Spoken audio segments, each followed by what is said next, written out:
Find out what is happening at the library, from virtual programming to fun new services. Hear recommendations on books, movies, TV shows, and so much more. This is In the Stacks at Mustang Library. There's always something new and exciting at the library. Here's some of what's coming up in April. Did you know that people just like you are shaping science and their future through small but important actions? That's right.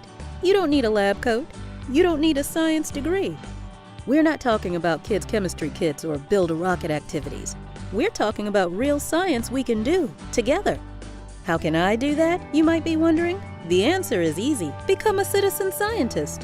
Citizen science is all about people like you and me getting involved in things that matter to us, like the environment, our health, oceans, and even space.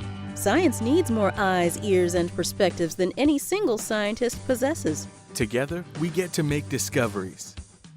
We can make a difference by making and sharing our observations, analyzing data, or even playing a game to solve a problem. So where to begin? Go to scistarter.org. It's a citizen science portal with more than 3,000 projects to choose from. Sign up, track project participation to find recommended projects like these. And drop by your local Scottsdale library from April 22nd to April 29th and pick up a Science Explorer grab-and-go backpack while supplies last. The environment around you is the perfect place to begin making observations with your Science Explorer tools. Then choose a project to share the information you collect. iNaturalist is just one option through their app and website. It's this easy. Okay, so you've installed the iNaturals app and created an account. Time to get outside and record your first observation. Here's how to do it. Any living thing, like a plant, animal, or fungus, can be an observation on iNaturalist. Once you find something you'd like to record, just tap Observe and take a photo. You can review your picture, then hit Next if it looks good. To identify it, hit What did you see? If you have an internet connection, iNaturalist will suggest 10 visually similar species and often a common ancestor. You can choose one of those or search for a species name. On this observation details screen, you can add more photos of the same organism or write a note.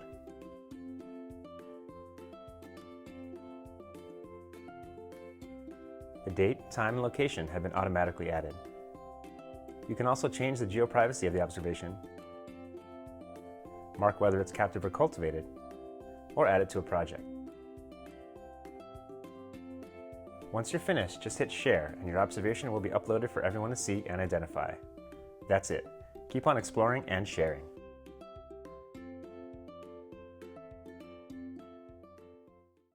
Celebrate in April by finding a project that piques your interest and help contribute to scientific discovery.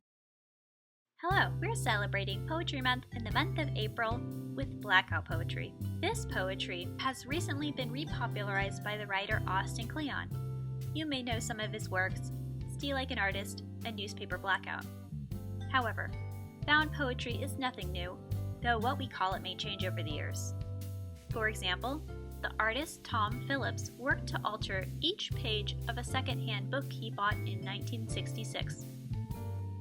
He was influenced in part by William Burroughs' cut-up method of writing, and Burroughs was in part influenced by a Dada poet from the 1920s.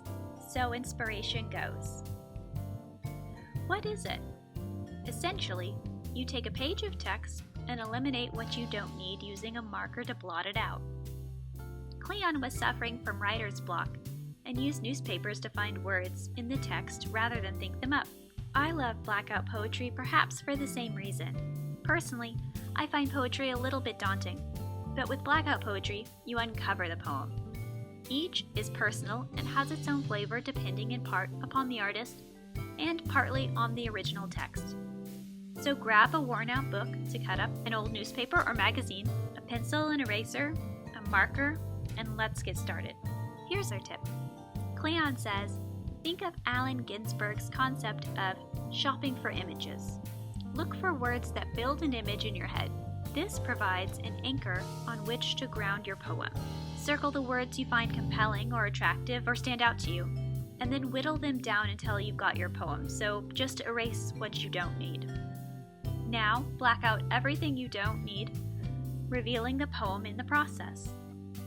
Your poetry can look basic, words and blocks of black or other color, or you can be creative with the way you showcase your poem. Use lines, doodles, colors, highlight the theme of your poem with images or abstract designs. The options are nearly limitless, but if you're stumped, do a quick web search for found poetry for some inspiration. And that's it. This project is fast and fun, so give it a try.